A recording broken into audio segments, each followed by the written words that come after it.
Ya mama, ya mama, mahaifiya, soyayyar ki mama ta cika zuciya. Tunani na ran da zaki wuce ki bar da mahaifiya, ko ne in wuce in barki a zaune cikin duniya. Ya Allah, ya Allah, dube mahaifiya, kasa ta cikin aljanna don khairul anbiya.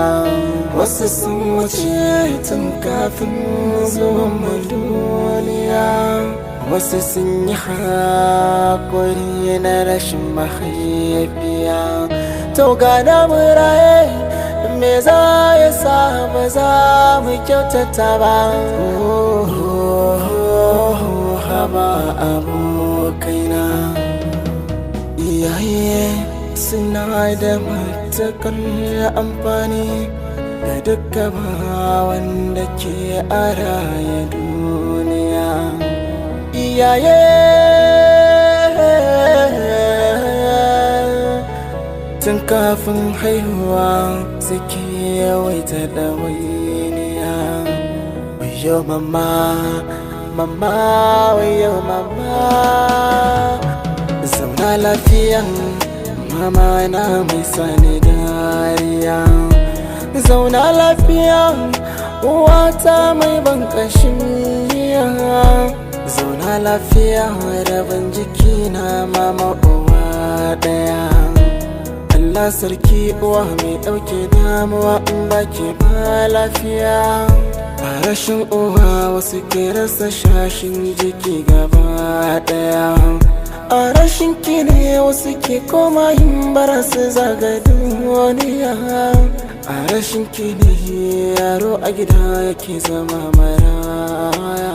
Na ga illar rashin mahaifiya kusa da ni wayoniya. A sanadin hakan nake kiran uwaye na cikin duniya. Ku daure komai iyayen maza za su muku ku jure. Fitar ku bar gida na haifar da babbar hasaniya. Wayo iyaye ku ne tushen gida da zaman lafiya. Zaman ku tare da 'ya'yanku na kara dankon soyayya. Sannan za su samu tarbiyya, ko ina za su zauna lafiya. Saɓanin hakan za su kauce hanya madaidaiciya. Bana wasa da mama na, kai ma kar kai wasa da mamanka, domin ita ce farin cikin ka duniya gaba ɗaya. Uwa mai kula da ɗanɗanta a kowane hali ba za ta bar shi ba. Babbar sarauniya da tafi kowace a duniya. Akan ku ne nake batu iyaye mata gaba ɗaya. Ku sanya haƙuri cikin gidaje ku zauna lafiya.